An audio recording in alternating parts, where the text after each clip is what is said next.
জীৱনত এটা কথা সদায় মনত ৰাখিব, আপুনি সদায় নিজৰ কাৰণে থিয় হ'ব লাগিব। সদায় আপুনি যোন মানুহক চেজ কৰিব বা কিবা এটা চেজ কৰিব, সেই বস্তুটো সদায় আঁতৰি যাব। চ' ডোন্ট চেজ।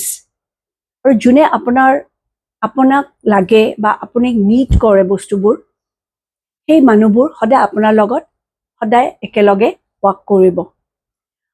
নেক্সট ইম্পৰ্টেণ্ট থিং ইজ সময়। সময় এটা বিৰাট মূল্যৱান বস্তু হয়। এনেকুৱাকৈ সময়টো স্পেণ্ড কৰিব যেনে সেইটো গৈ আছে, এইটো আৰু চেছ নাই। আৰু সময়টো কেতিয়াও নিজৰ সময়টো নষ্ট নকৰিব।